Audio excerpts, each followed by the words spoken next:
오늘 말씀 보겠습니다. 창세기 3장입니다. 창세기 3장 1절에서 13절.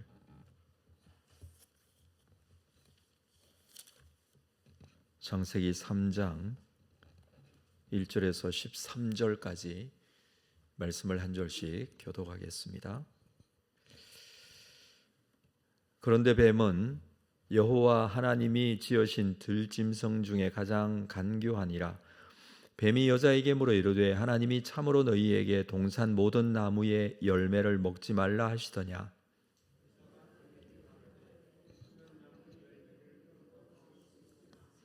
동산 중앙에 있는 나무의 열매는 하나님의 말씀에 너희는 먹지도 말고 만지지도 말라 너희가 죽을까 하노라 하셨느니라.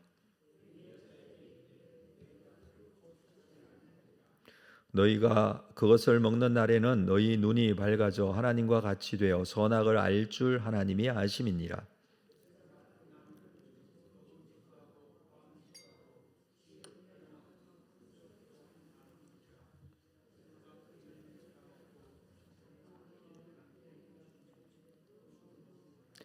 이에 그들의 눈이 밝아져 자기들이 벗은 줄을 알고 무화과 나무 잎을 엮어 치마로 삼았더라.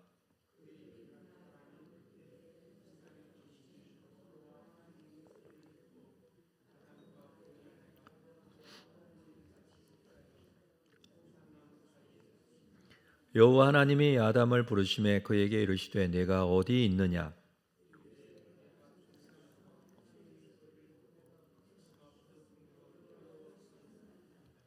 이르시되 누가 너의 벗었음을 내게 알렸느냐. 내가 네게 먹지 말라 명한 그 나무 열매를 내가 먹었느냐.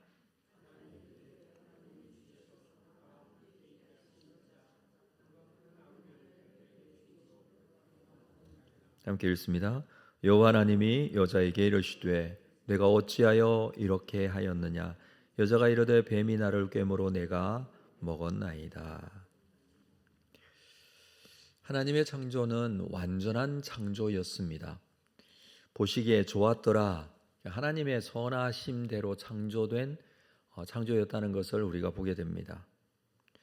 그런데 인간의 타락으로 이 죄라는 것이 세상에 들어오게 되죠. 죄가 들어온 과정을 오늘 이 창세기 3장에서 보여주고 있습니다. 1절에 보면 그런데 뱀은 여호와 하나님이 지으신 들짐승 중에 가장 간교하니라. 이 간교하다라고 하는데 뱀이 가장 간교했다라고 하는데 간교는 아룸이라는 히브리어 단어를 쓰고 있습니다. 아룸. 지혜롭다, 슬기롭다 그런 의미가 있습니다.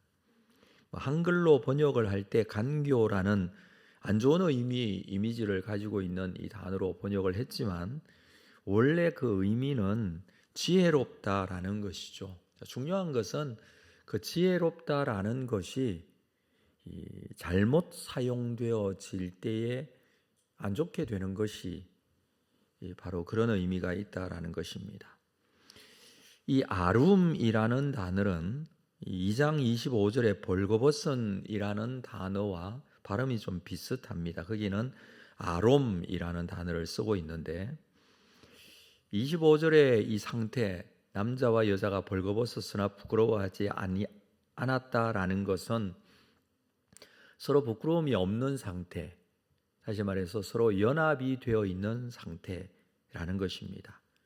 그러니까 죄가 들어오기 전에는 연합이 되어 있고 하나가 되어 있었고 완전한 상태였다라는 것을 말하는 것이고, 뱀이 간교한 지혜를 가지고 죄를 짓게 만들 때의 그 관계는 깨어지게 됩니다. 아무리 지혜가 있더라도 또 지식이 있더라도 하나님의 통치에서 벗어나고 하나님의 말씀에 대한 불순종이 있게 되면, 다시 말해서 하나님의 영역 밖에 있게 되면 그것이 죄가 되고 타락에 이르게 된다라는 것을 말하고 있죠.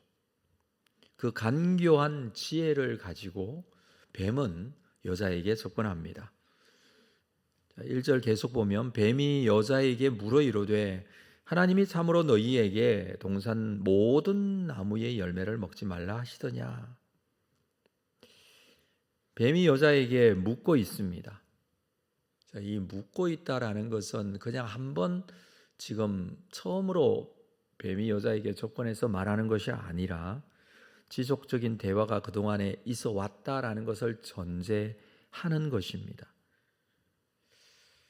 그냥 뭐 어쩌다가 만난 그런 대화의 장면이 아니고 뱀도 여자를 알고 여자도 뱀을 알고 있었고 아담과 하와는 이 에덴에서 다른 짐승들과도 마찬가지였고 뱀과도 마찬가지였고 서로 관계가 서로 교제하는 사이, 서로 알고 있었던 사이, 대화가 주고받았던 사이였는데 어느 날 뱀이 여자에게 이 말을 한 것입니다.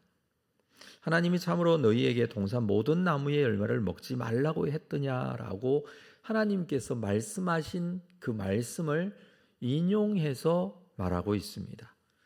2장 16절에 보면 하나님이 명령하고 계시는 부분이 있죠. 여호와 하나님이 그 사람에게 명하여 이르시되 동산 각종 나무의 열매는 네가 임의로 먹되 선악을 알게 하는 나무의 열매는 먹지 말라. 내가 먹는 날에는 반드시 죽으리라. 하나님께서 말씀하신 말씀이 명령이 있었습니다. 그런데 이 말씀을 뱀이 바꾸어서 말합니다. 선악을 알게 하는 나무의 열매를 먹지 말라라고 했는데 동산 모든 나무의 열매를 먹지 말라 하시더냐. 사탄이 말씀을 사용하기는 하는데 그 말씀을 과장하는 방법을 사용합니다. 강조점은 선악을 먹지 말라 하는 것인데 모두 다 먹지 말라고 하시더냐. 동일하게 먹지 말라는 것은 맞는데 그것은 선악을 알게 하는 나무를 먹지 말라고 하는 것과 모든 나무의 과실을 먹지 말라고 하는 것은 서로 다른 것이죠. 사탄은 하나님의 말씀을 가지고 이렇게 유혹을 하고 있습니다. 이러한 사탄의 강조점을 따라서 여자도 이렇게 말합니다. 2절 여자가 뱀에게 말하되 동산 나무의 열매를 우리가 먹을 수 있다. 그러나 3절 동산 중앙에 있는 나무의 열매는 하나님의 말씀에 너희는 먹지도 말고 만지지도 말라 너희가 죽을까 하노라. 뱀이 했던 말을 고쳐서 말합니다. 동산 중앙에 있는 나무 선악과는 먹지도 말고 만지지도 말라 너희가 죽을까 하노라. 만지지도 말라라는 말씀은 없었습니다. 먹지 말라라고 했죠. 근데 만지지도 말라 했다. 그리고 너희가 죽을까 하노라. 이 죽을까라는 것은 죽을지도 모른다라는 의미인데 하나님께서 말씀하신 것은 반드시 죽으리라라고 했죠. 히브리어 원어에 보면 무트 두 번을 쓰고 있습니다. 죽고 죽는다, 반드시 죽는다라는 의미로 번역을 했습니다. 그렇게 뱀이 말씀을 바꾸어서 여자에게 접근했을 때 여자는 그 말씀을 받아서 말씀을 바꾸어서 지금 말하고 있습니다. 가장 무서운 죄가 말씀을 과장하거나 말씀을 변경하거나 말씀에 대해서 의심하거나 말씀을 말씀대로 믿지 못하는 것입니다. 우리는 하나님의 말씀을 그대로 믿어야 하죠. 근데 그 말씀이 자꾸 변질되어질 때 문제가 생깁니다. 최초의 타락은 말씀의 과장과 왜곡에서 시작된 것이었습니다. 4절에 보면 뱀이 여자에게 이르되 너희가 결코 죽지 아니하리라. 너희가 그것을 먹는 날에는 너희 눈이 밝아져 하나님과 같이 되어 선악을 알 줄 하나님이 아심이라. 조금씩 과장되고 조금씩 바꾸었던 말씀이 이제는 결코 죽지 아니하리라 하면서 말씀을 부인합니다. 오히려 하나님이 하셨던 말씀은 거짓이다 라고 그렇게 지금 말하고 있습니다. 하나님의 말씀이 틀렸다라는 것이죠. 죽지 않고 그것을 먹으면 하나님처럼 될 것이다. 그리고 이 말씀을 어기도 큰 어려움이 없을 것이다. 불순종하는 것이 오히려 유익하게 될 것이다. 라는 것이 사탄의 주장이고 유혹이었습니다.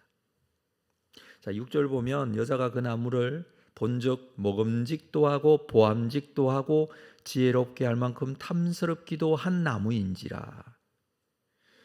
여자가 마음에 이 먹기 전에 마음의 변화가 이렇게 일어났다라는 것을 말하고 있습니다. 그래서 뱀의 유혹에 이렇게 넘어지게 되죠. 말씀을 말씀대로 믿지 못하고 여자는 나무를 보니까 이 먹음직도 하고 보암직도 하고 지혜롭게 할 만큼 탐스럽기도 했다라고 합니다. 요한일서 2장 16절에 이는 세상에 있는 모든 것이 육신의 정욕, 안목의 정욕, 이생의 자랑이라고 그랬습니다. 이것은 다 아버지께로부터 온 것이 아니요 세상으로부터 온 것이다라고 했습니다. 먹음직하다. 육신의 정욕이죠. 육체가 가진 한계가 있고 육신적인 것을 이겨내기가 쉽지 않습니다. 육신적으로 먹음직할 때 정말 너무 먹고 싶은 육신의 정욕이 생기죠. 보암직도 하다. 안목의 정욕입니다. 눈으로 보는 안목이 얼마나 우리를 타락시키는지 모릅니다. 보기 좋은 것을 찾아서 죄에 빠지는 경우들이 있죠. 지혜롭게 할 만큼 탐스러움, 이생의 자랑입니다. 우리는 이 세상의 자랑거리, 내가 자랑스럽게 생각하고 하는 것 때문에 죄를 짓게 되는 경우들이 있죠.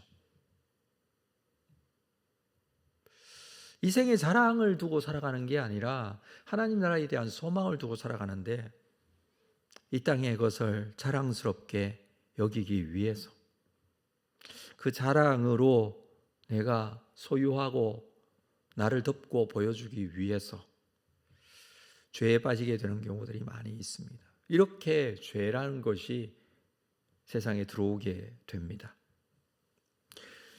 자, 죄가 있음으로 인해서 7절에 보면 이에 그들의 눈이 밝아져 자기들이 벗은 줄을 알고 무화과 나무 잎을 엮어 치마로 삼았더라. 선악과를 먹고 난 이후에 그들은 부끄러워하게 됩니다. 부끄러움을 가지게 되죠. 무화과 나무 잎을 엮어 치마로 삼았습니다. 그동안에 그들은 죄가 없는 상태에서는 하나님께서 하나님의 형상으로 지음받은 하나님의 영광이 함께하고 있었고 하나님과 깊은 교제가 이루어지고 있었습니다. 그것은 하나님의 영광으로 옷 입고 있었습니다. 그런데 그 옷이 사라졌습니다. 죄라는 것 때문에 하나님과의 관계가 깨어지고 하나님과 함께할 수 없는 사이가 되었습니다. 하나님의 영광이 거두어짐으로 부끄러워하게 된 것이고 그리고 하나님을 피하게 되고 하나님과 거리가 생긴 것입니다. 8절에 그들이 그날 바람이 불 때에 동산에 거니시는 여호와 하나님의 소리를 듣고 아담과 그의 아내가 여호와 하나님의 낯을 피하여 동산 사이에 숨었다. 피하여 숨었다라고 합니다. 하나님을 피하고 숨습니다. 하나님께서 사람을 만드실 때 하나님의 품 안에 살도록 그렇게 창조하셨습니다. 하나님의 영광으로 그들과 함께하게 하셨습니다. 그런데 범죄로 인해서 하나님과의 관계가 깨어지고 피하여 숨을 수밖에 없습니다. 그래서 하나님께서 아담을 찾으시죠. 9절에 여호와 하나님이 아담을 부르시며 그에게 이르시되 네가 어디 있느냐. 지금 아담이 어디 있는지 몰라서 하나님께서 부르시는 것이 아닙니다. 하나님께 나오라라는 것입니다. 네가 어디 있느냐. 이 하나님의 음성은 하나님께로 오라는 것입니다. 스스로 죄를 깨닫고 하나님께 가야 하는 것이죠. 죄에 빠진 인간은 스스로 하나님께 갈 수 없습니다. 그래서 하나님께서 찾으십니다. 네가 어디 있느냐. 사람은 사람으로서 가장 중요하게 해야 될 일, 그것은 하나님께 가는 것이죠. 하나님과의 관계를 올바르게 하는 것이죠. 바로 영적인 부분입니다. 하나님과의 관계입니다.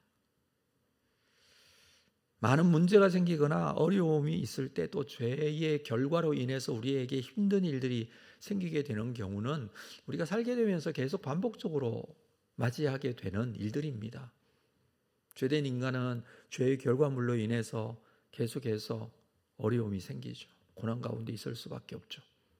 자, 그때마다 우리가 가져야 될 가장 중요한, 가장 근본적인 해결책, 가장 첫 번째로 해야 될 문제 해결의 방법, 그것은 하나님께 가는 것입니다. 하나님과의 관계를 회복하는 것입니다. 하나님께서 먼저 아담에게 묻습니다. 네가 먹지 말라 명한 그 나무의 열매를 먹었느냐? 아담이 이렇게 대답합니다. 하나님이 주셔서 나와 함께 있게 하신 여자 그가 나무 열매를 주어 먹었나이다.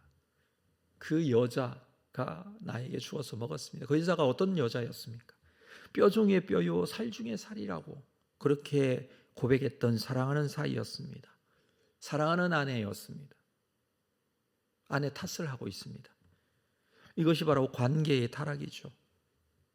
사람이 타락하게 되면 남의 탓을 합니다. 하나님과의 관계가 무너지면 남 탓을 합니다. 다른 사람 문제라고 자꾸 얘기합니다. 그러나 하나님은 아담을 찾으시고 하나님과의 관계를 회복하십니다. 하나님과 회복된 자들이 사람과의 관계도 회복될 수 있습니다. 문제는 말씀에 대한 불신과 불순종이 있을 때에 하나님의 말씀을 올바로 알지 못하고 깨닫지 못하고 듣지 못하고 또 순종하지 못할 때 하나님과의 관계에 문제가 생기고 그것은 사람과의 관계의 문제로 이어지게 됩니다. 그러나 하나님께서는 우리에게 이 하나님과의 관계를 먼저 우선적으로 회복하십니다. 그리스도의 보혈의 십자가 그 은혜가 바로 하나님과의 관계를 회복하는 길이었습니다. 우리는 그 사실을 믿고 오늘도 하나님과의 관계의 회복을 확인하고 또 그것을 두고 기도하고 주의 뜻을 이루기 위해서 또 하루를 시작했습니다. 관계 속에서도 마찬가지입니다.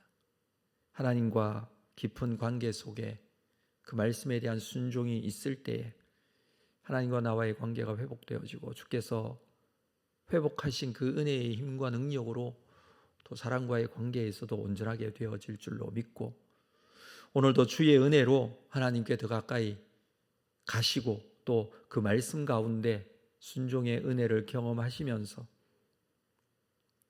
우리 주변에 있는 하나님께서 사랑하라고 두신 많은 사람들을 또 사랑할 수 있는 그런 은혜가 우리 모두에게 있게 되기를 주님의 이름으로 축복합니다. 기도하겠습니다. 하나님 아버지, 죄의 타락은 하나님과의 관계에 깨어짐에서 그의 영광이 사라지고 거짓이 불순종이 이 땅에 오면서 우리의 마음 속에도 이 죄의 결과물로 인하여 힘든 문제, 어려운 문제들이 생기고 있음을 우리는 이 말씀을 통해서 알 수 있습니다. 하나님 아버지, 먼저 하나님과의 관계를 회복하기 위해서 올바른 말씀에 대한 순종과 신뢰가 있기를 원합니다. 주신 말씀을 그대로 또 믿고 순종할 수 있는 귀한 은혜 우리에게 허락하시고 말씀을 붙들고 묵상하고 주의 말씀에 순종해 나갈 때에 우리 관계했던 많은 사람들과의 관계의 문제도 해결될 줄로 믿습니다. 말씀대로 순종해 갈 수 있는 귀한 은혜가 우리에게 있게 하시고 그 힘과 능력으로 세상을 살 수 있도록 함께하여 주시옵소서. 오늘도 주님의 뜻대로 기도하고 주의 뜻대로 순종하는 귀한 삶이 우리 가운데 나타나기를 소망합니다. 주님께 더 가까이 가기를 소망합니다. 예수님의 이름으로 기도합니다. 아멘.